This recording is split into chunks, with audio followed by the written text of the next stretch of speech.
Fala galera, ligado no canal Celeveste, professor Pedro na área.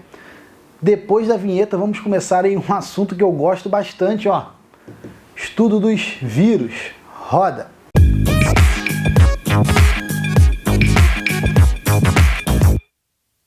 Então pessoal, como eu falei com vocês, nós vamos estar dando início agora ao nosso estudo sobre vírus. Vai ser um assunto que vai ficar dividido aí em algumas aulas para não ficar muito puxado, muito cansativo, né? Teremos algumas aulas sobre vírus, outras sobre as doenças causadas pelos vírus. E nesse primeiro vídeo a gente vai estar falando sobre características e estrutura, ou seja, algumas características aí dos vírus e a estrutura da partícula viral. Mas primeiramente, o que é um vírus? Botei uma definição aqui que eu acho muito interessante e até simples de entender, que diz que vírus são elementos genéticos que se replicam apenas no interior de uma célula viva, que é a célula hospedeira. Ou seja, um vírus é um elemento genético que, para se multiplicar, para se replicar, ele necessita estar no interior de uma célula viva, que nós denominamos célula hospedeira. Por conta disso, os vírus são considerados o quê? Parasitas intracelulares obrigatórios e não possuem metabolismo próprio para que o vírus se multiplique, para que sejam sintetizadas, por exemplo, proteínas da partícula viral. Ele obrigatoriamente necessita estar infectando uma célula. E também não possuem qualquer organização celular. Vírus não é procarionte, muito menos eucarionte. Vírus são considerados acelulares. Contudo, são dotados de material genético, possuem ácido nucleico, que na grande maioria das vezes o vírus possui somente DNA ou somente RNA. As exceções a isso, existem sim vírus que possuem os dois ácidos nucleicos ao mesmo tempo, a gente deixa aí para o ensino superior. Para a gente aqui no ensino médio, até mesmo para uma prova mais específica de um vestibular tradicional ou de um Enem da vida, vírus possui somente DNA ou somente RNA. Além disso, coloquei aqui, vírus resistem aos antibióticos. Por quê? Para ensino médio, a gente vai tratar que, quando falamos de antibióticos, nós estamos falando de um tipo de medicamento que vai ser usado tão somente para o tratamento de infecções causadas por bactéria. Nada de uso de antibiótico para tratamento de vírus. Às vezes ele coloca uma questãozinha assim e a galera confunde. Então, antibiótico é para tratar de bactéria, de doenças bacterianas. Coloquei também aqui dois termos, galera, vírion e vírus. A gente, no geral, pode usar sem muito problema vírus em qualquer situação, ponto. Porém, uma questãozinha um pouco mais puxada, um pouco mais específica, ela pode te cobrar a diferença de uma coisa e de outra, e é bom a gente saber, aqui a gente dá a informação completinha para você. Vírion, o termo vírion significa uma única partícula viral fora da célula, completa e infecciosa. Ou seja, você tem lá uma única partículazinha viral, fora da célula ainda, porém essa partícula viral está completinha e ela está num estado infeccioso, pronta para agir. Vírion. E o termo vírus, de fato, o que significa? O termo vírus significa a partícula dentro da célula infectada.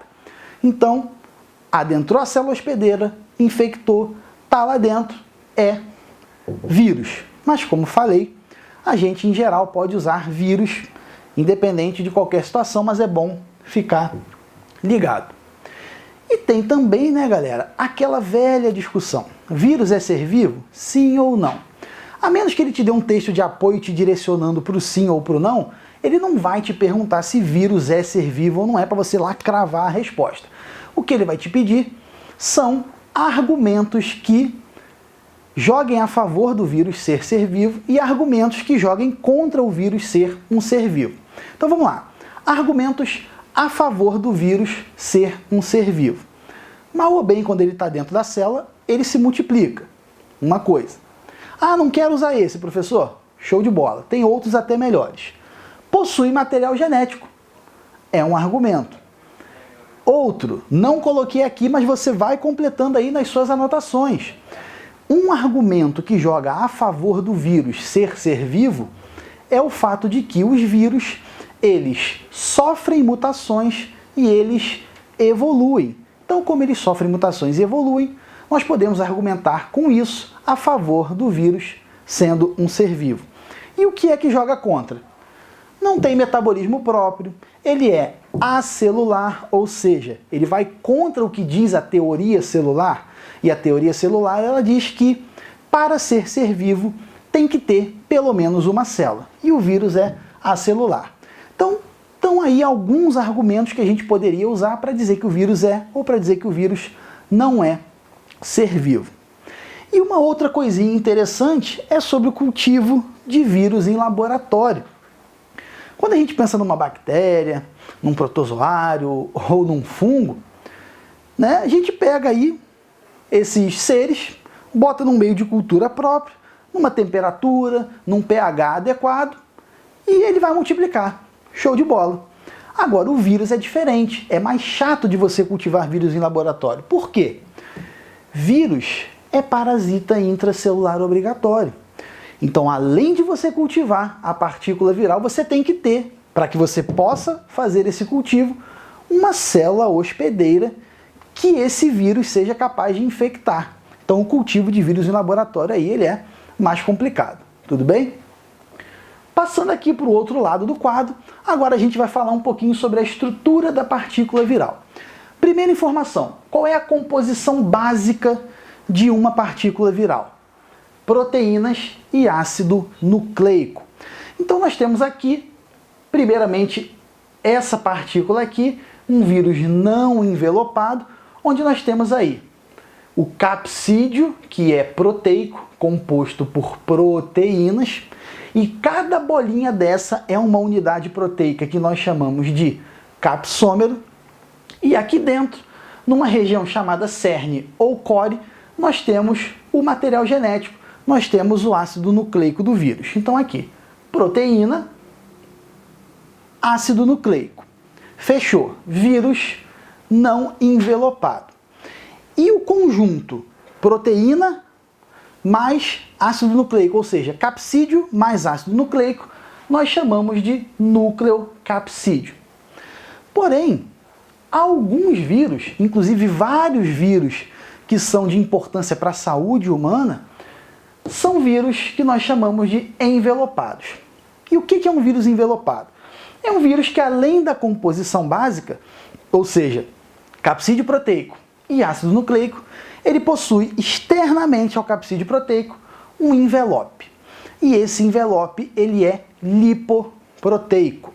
Lipoproteico tal qual a membrana celular. Inclusive, em geral, esse envelope ele é um pedaço de membrana celular que o vírus leva com ele quando ele sai da célula que ele estava infectando. Então toma cuidado, galera. O capsídeo é proteico. O envelope é lipoproteico. O capsídeo é só proteína. O envelope é lipoproteico. E no envelope, nós encontramos aí, em bebidas ali mergulhadas no envelope, glicoproteínas, que está representada aqui, ó. Até separei aqui para ficar bonitinho, didático para vocês. Glicoproteínas. E essas glicoproteínas, elas são muito importantes para que o vírus consiga reconhecer determinada célula do corpo humano, por exemplo, e infectar essa célula. Inclusive, galera, deixo aqui para vocês uma informação que é importante, de que a infecção viral, ela é altamente específica. Por exemplo, você não vai ver o vírus influenza, causador da gripe, causando aí síndrome da imunodeficiência adquirida. Do mesmo jeito que você não vai ver o vírus HIV causando uma gripe. Então a infecção viral ela é altamente específica. E o vírus ele usa essas glicoproteínas aqui de superfície para invadir a célula. Bem, eu não sei quando você está vendo esse vídeo, mas eu estou gravando ele aqui em 2021, mais precisamente em abril de 2021. E com um ano de pandemia, está muito em foco esse assunto de vírus. E falando aí do nosso coronavírus, aí o SARS-CoV-2, o novo coronavírus, é uma glicoproteína dessas de superfície, chamada de proteína spike, que ele utiliza para se ligar à célula hospedeira e se fundir com a célula hospedeira para poder aí causar a infecção em nós, seres humanos. Então tá aí, diferença aí da partícula viral de um vírus não envelopado para um vírus envelopado, e suas estruturas. Deu para entender, pessoal? Vou sair da frente aí para vocês baterem um print do quadro, anotarem, darem uma olhada aí. Terminando aqui, pessoal, vou falar para vocês de algumas enzimas virais que são importantes aí, que são legais da gente conhecer um pouquinho. Alguns bacteriófagos são vírus que infectam bactérias, possuem enzima similar à lisozima. E essa enzima similar à lisozima desses bacteriófagos é capaz aí de danificar, de causar aí poros, buracos no peptídeo glicano da parede celular bacteriana. Tudo bem? Então esses vírus, com essas enzimas similares à lisozima, eles conseguem aí causar danos na parede celular da bactéria, o que vai ajudar na infecção. Os vírus influenza. Vírus influenza possuem hemaglutininas e neuraminidases. Tanto até que deixei aqui o H e o N numa cor diferente. Pelo seguinte, vocês já devem ter ouvido falar. Influenza A, H1N1. E o que significa o H? O que significa o N? Está aqui. H de hemaglutinina e N de neuraminidase. Então o influenza A, H1N1, é um tipo de vírus influenza que possui hemaglutinina tipo 1 e neuraminidase do tipo 1. Ok, professor, e para que serve isso? Essas enzimas, tanto as hemaglutininas como as neuraminidases, elas se ligam na membrana celular da célula hospedeira ao ácido ciálico e vão auxiliar o vírus, no caso das hemaglutininas, na invasão e no caso das neuraminidases, na saída da partícula viral da célula que ela estava infectando.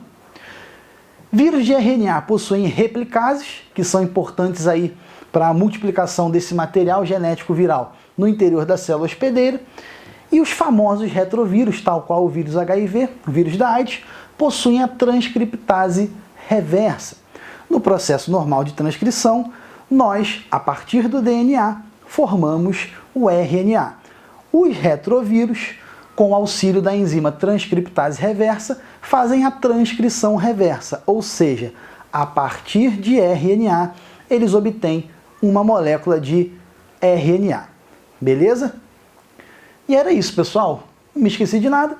Espero que vocês tenham gostado dessa nossa primeira aula de vírus. Foi só a primeira, ainda vamos ter outras aulas de vírus, vamos ter aulas de viroses. E é isso. Se você ainda não é inscrito no canal, deixa a sua inscrição, ativa o sininho, deixa aqui o seu comentário. Teve alguma dúvida no vídeo? Comenta aí que a gente responde. Quer alguma videoaula em específico para te ajudar nos seus estudos? Deixa aqui embaixo também nos comentários. E no mais, aguardo vocês na nossa próxima aula de vírus. Tchau, tchau!